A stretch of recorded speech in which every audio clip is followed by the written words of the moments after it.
అందరికీ నమస్కారం. ఈరోజు రాధాకృష్ణ గారు మాట్లాడిన వాక్యాల గురించి మనం మాట్లాడుకోబోతున్నాం. అదేంటంటే వైఎస్ఆర్సీపీకి సంబంధించిన నాయకులు, కార్యకర్తలకు సంబంధించి మాట్లాడారు. వాళ్ళ ఇంట్లో ఆడవాళ్ళ గురించి మాట్లాడారు.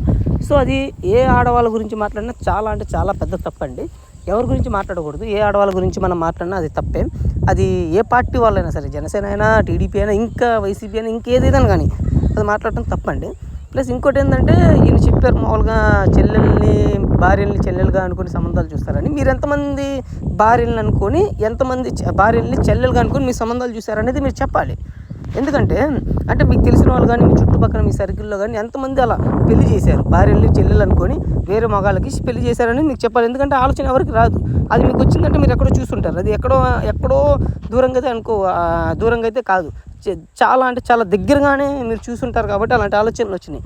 ఎందుకంటే దూరంగా అయితే ఇంత ఆలోచనలు రారు. సో అలాగే వంగలపూడి అనిత గారు వైఎస్ఆర్సీపీ ఆడవాళ్ళనే అన్నారా అని చెప్పి హోమ్ మినిస్టర్ గారు మాట్లాడుతున్నారు. ఓకే అండి, హోమ్ మినిస్టర్ గారు మీరు మాట్లాడుతున్నారు, చాలా మంచిది. మీరు వైఎస్ఆర్సీపీ సంబంధించిన నాయకులకు సంబంధించిన ఆడవాళ్ళకి అనలేదు, ఓకే. మరి రాష్ట్రంలో ఉన్న ఆడవాళ్ళందరూ అన్నారా? అంతకుముందు చంద్రబాబు నాయుడు గారిని భార్యని ఏదో అన్నారని చెప్పి అసెంబ్లీలో ఎక్కి ఏడ్చారు కదా. అంటే వాళ్ళకి సంబంధించింది అయితే మాత్రం, అంటే చంద్రబాబు నాయుడుకి సంబంధించిన వాళ్ళని ఆడవాళ్ళని నేను అంటే మీరు అలా మాట్లాడతారు వంగలపూడి అనిత గారు?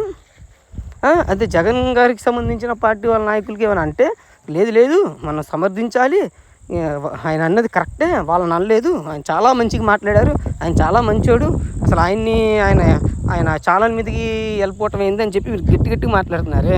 అప్పుడు చంద్రబాబు నాయుడు గారు ఎక్కి ఏడ్చినప్పుడు కూడా మీరు చెప్పాలి కదా, అది కరెక్ట్ అండి, జగన్ గారికి సంబంధించిన పార్టీ వాళ్ళు మాట్లాడింది కరెక్ట్ అని మీరు చెప్పాలి కదా. అది చెప్పినప్పుడు చెప్పే రైట్ మీకు ఎవరు ఇచ్చారు? అంటే జనాలు చూస్తున్నారు, మీరు ఏది చెప్తే నమ్మేస్తున్నారు, నమ్మేసి మీకే సపోర్ట్ చేస్తున్నారని మీరు అనుకుంటే అలా. ఎల్లో మీడియా తప్పించి మీకు ఎవ్వరు సపోర్ట్ చేయట్లేదండి. ఫస్ట్ గమనించండి. ఇప్పుడు జనాలు అందరూ గమనిస్తున్నారు. మిమ్మల్ని గట్టి తరిగి కొట్టే రోజు ఖచ్చితంగా వచ్చింది, చూడండి కావాలంటే.